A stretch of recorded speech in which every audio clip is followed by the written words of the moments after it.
Fala pessoal, tudo bem com vocês? Aqui é o Jonathan falando. Além da Liga dos Campeões, essa quinta-feira também é dia de semifinais, jogos de volta, tanto na Liga Europa quanto na Conference, onde vamos conhecer os finalistas de cada competição. Então bora falar um pouco dessas partidas. Peço para você deixar seu like no vídeo, se inscreva no canal se não for inscrito e dê aquela força de vendo esses e demais vídeos para ajudar quem está começando. Bora lá, bora começar pela Liga Europa. Os dois jogos na quinta-feira, às 4 horas da tarde. Primeiro, falar do jogo mais decidido, o jogo mais aberto.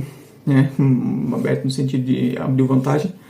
Manchester United e Atlético de Bilbao, o jogo de ida no São Mamés. O jogo começa com o Bilbao bem, jogando em casa, apoio torcedor, com alguma chegada perigosa, o Nana precisou fazer boas defesas, mas aí tudo começa a mudar quando o Manchester United abre o placar e principalmente depois da expulsão. Ali o jogo acabou, o Bilbao não conseguiu se encontrar após isso. O United foi muito bem em ampliar a vantagem no primeiro tempo, fez 3-0 ali. E na segunda etapa, assim, o United estava satisfeito com a vantagem e o Bilbao estava tentando evitar o pior, tentar evitar tomar mais gols. Então, o jogo acabou sendo decidido ali num curto espaço de tempo. O United faz 1-0, logo depois tem expulsão e ele acaba a partida. O Bilbao tem que lamentar muito, porque querendo não, se não fosse pela expulsão, mesmo que tivesse 2-0 contra, ainda teria mais chance de voltar pro jogo, até porque o time estava jogando bem com 11 contra 11, chegou a criar chance. Poderia ter aberto o placar antes do United, não fez, e o Manchester foi bem certeiro, o Casemiro jogando bola, Bruno Fernandes muito importante, Maguire também, que assistência. Então, o Manchester United abre 3-0, tem uma grande vantagem pro jogo de volta em casa. O Atlético Bilbao tem um bom time. Não ficaria surpreso dele vencer no Old Trafford, o problema é tirar a diferença. Eu não vou dizer que é impossível, porque esse time do Manchester United tem seus momentos e defensivamente, quando a coisa começa a dar ruim, pode dar ruim bastante, pode dar ruim pra caramba. Até porque você tem alguns jogadores que são mais estáveis. O Onana vem sendo um deles, mas acho muito difícil, até porque o Manchester United na Liga Europa vem jogando muito melhor. E o ataque vem funcionando muito bem.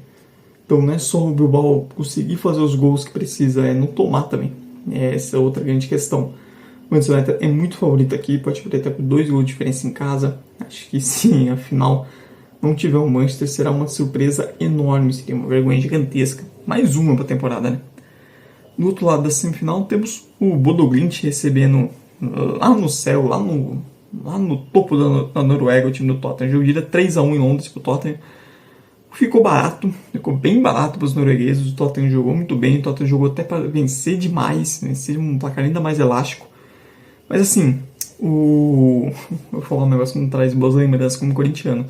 O gol do Bodo Glimt ali na reta final lembrou muito o gol do Denilton, né? Copa do Brasil de 2008, o Sport naquela final contra o Corinthians. É um roteiro até parecido. Se você pensar bem, o Corinthians quanto o Tottenham jogaram para construir uma vantagem maior que os 3-0 que tinha na hora. E tanto o Sport quanto o Bodo Glimt conseguiram um golzinho no final que deixa as coisas muito mais abertas. E tanto o Sport, aquele Sport de 2008, tanto o Bodo Glimt, quando jogam em casa, são times muito mais fortes. O que a gente viu durante toda a Liga Europa é que o Bodo Glimt é um time completamente diferente quando joga fora de casa e um time quando joga em casa. Jogando em casa, lá no céu da Noruega, um frio do cacete, tudo bem que essa época é menos fria, mas ainda é gelado. É um time que joga muito melhor, as atuações do Bodo Glimt, a quantidade de finalizações, como consegue pressionar o adversário, é outro jogo.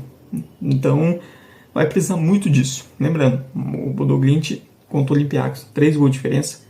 Contra o Lazio, 2 gols de diferença. Em ambos os jogos, ficou barato. Contra o Lazio foi um 2-0 que poderia ter 5, 6. Contra o Olympiacos foi 3, também sim, poderia ter sido mais. Contra o Twente na fase preliminar foi 5-2 em casa, mesmo depois de ter perdido a ida por 2-1. Então, assim, é um time que quando joga em casa tem um padrão de atuação sobe demais. Vamos ver como o Tottenham vai estar preparado para isso. Principalmente para se defender, porque esse time do Tottenham é aquilo. Tem essa ideia de jogo do Ange.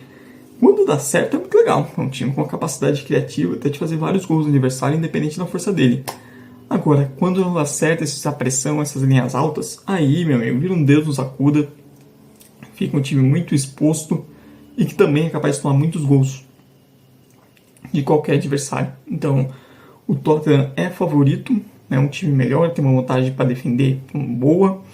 Mas assim, é o Tottenham, não só falando de história recente, mas principalmente é um time muito instável, especialmente defensivamente.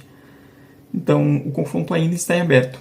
apesar de todo o favoritismo para o Tottenham. Diferente de Manchester United e Bilbao, que eu vejo um favoritismo ainda maior para o Manchester, não só pela vantagem, mas também pelo time, pelo que vem jogando na Liga Europa e por estar decidindo em casa. Tem boa chance de ter uma final inglesa, Tottenham versus Manchester, dois times que fizeram uma Premier League vergonhosa, mas que podem decidir a Liga Europa. Indo agora para a Conference, a gloriosa Conference, os jogos também na quinta-feira às 4 da tarde. Começar pelo jogo mais decidido, o que já se esperava, o Chelsea fez 4-1 no Djurgården, jogando na Suécia, e assim, cara, o Chelsea vai chegar à final da Conference sem precisar escalar todo o tempo os titulares, rodando o elenco. No jogo de ida na semifinal, o Chelsea não foi com força máxima, com o Palmer foi titular, entre outros, time rodando o elenco, e mesmo assim fez 4-1 no natural, uma vitória tranquilíssima, jogo de volta. Agora em Stamford Bridge é só para cumprir tabela, o torcedor de Djurgården vale a pena pela viagem, não é algo que acontece todos os dias nos últimos anos, assim, mas, cara, é uma diferença técnica muito, muito grande. O Chelsea nem precisou jogar o seu melhor, e mesmo assim ele conseguiu vencer por 3 gols de diferença e já botar o pé na final. Quando saiu a chave lá atrás, eu até falei que, cara, o Chelsea teria que fazer muita força para não chegar na final. E, assim, teria mesmo, a diferença técnica dele para os demais era muito grande. O confronto mais duro era o Copenhague nas oitavas, que tem mais experiência, um padrão de investimento um pouco maior que outros times. Tanto que o Chelsea venceu os 2 jogos só por um gol de diferença, então foi mais equilibrado. Apesar de, nas quartas, ele ter perdido o jogo de volta pro Legia por 2-1 em casa, ele já tinha feito 3 na ida, então não estavam favas contadas. Então dá pra esperar mais uma vez um Chelsea com uma escalação bem mexida, se não for um time totalmente reserva, até que tá lutando pro vaga na Champions na Premier League, e que vai chegar na final da Conference sem fazer esforço nenhum, só o natural mesmo. Já a outra semifinal, aí sim, se espera-se um ótimo jogo e bem mais aberto. Betis e Fiorentina, jogo de ida na casa do Betis, 2-1. Assim, acho que o Betis tem que lamentar porque jogou para ganhar por mais, né? Antony jogando muita bola, fez um lindo gol. O Betis jogou para ter uma diferença maior a seu favor. Não soube aproveitar todas as chances que criou. A Fiorentina conseguiu diminuir depois do segundo tempo e deixa as coisas muito mais abertas. O jogo agora na casa da Fiorentina. A Fiorentina faz uma boa temporada, acima do esperado. Muito confronto aberto, né? O Betis vive um grande momento. O Betis tem um ataque que está produzindo muito bem, um Antony jogando bola. Acho que chega no melhor momento, mas o time da Fiorentina é um time muito competitivo, vem sendo competitivo assim na temporada. E tem o Moises Kean jogando muito bem, De Gea no gol fazendo uma ótima temporada, voltando a um bom nível. É um confronto que ainda está em aberto, mas eu acho o Betis um time melhor hoje que a Fiorentina, que chega, eu acho que num embalo maior. Mas é aquilo, Fiorentina jogando em casa, tende a ser um time que vai vir mais para cima, tentar pressionar o Betis, é um confronto bem mais aberto. Mas vamos ver quem pega o Chelsea na final. No final, os 3 melhores times que se esperavam desde o início eram o Chelsea, Betis e Fiorentina. Deu os 3 na semifinal, né? Então, de um lado já se esperava o Chelsea na final, vamos ver qual desses 2 vai sobreviver para encarar o Chelsea na grande decisão da Conference. Mas é isso, pessoal, essa é a minha análise. Pode deixar aí de vocês, se você concorda ou discorda de uma coisa que eu disse. A sua torcida, o seu palpite também para quem vão ser os finalistas, tanto na Liga Europa quanto na Conference. Não se esqueça de dar like aqui no vídeo e de me seguir para mais conteúdos e se inscrever no canal se não for inscrito.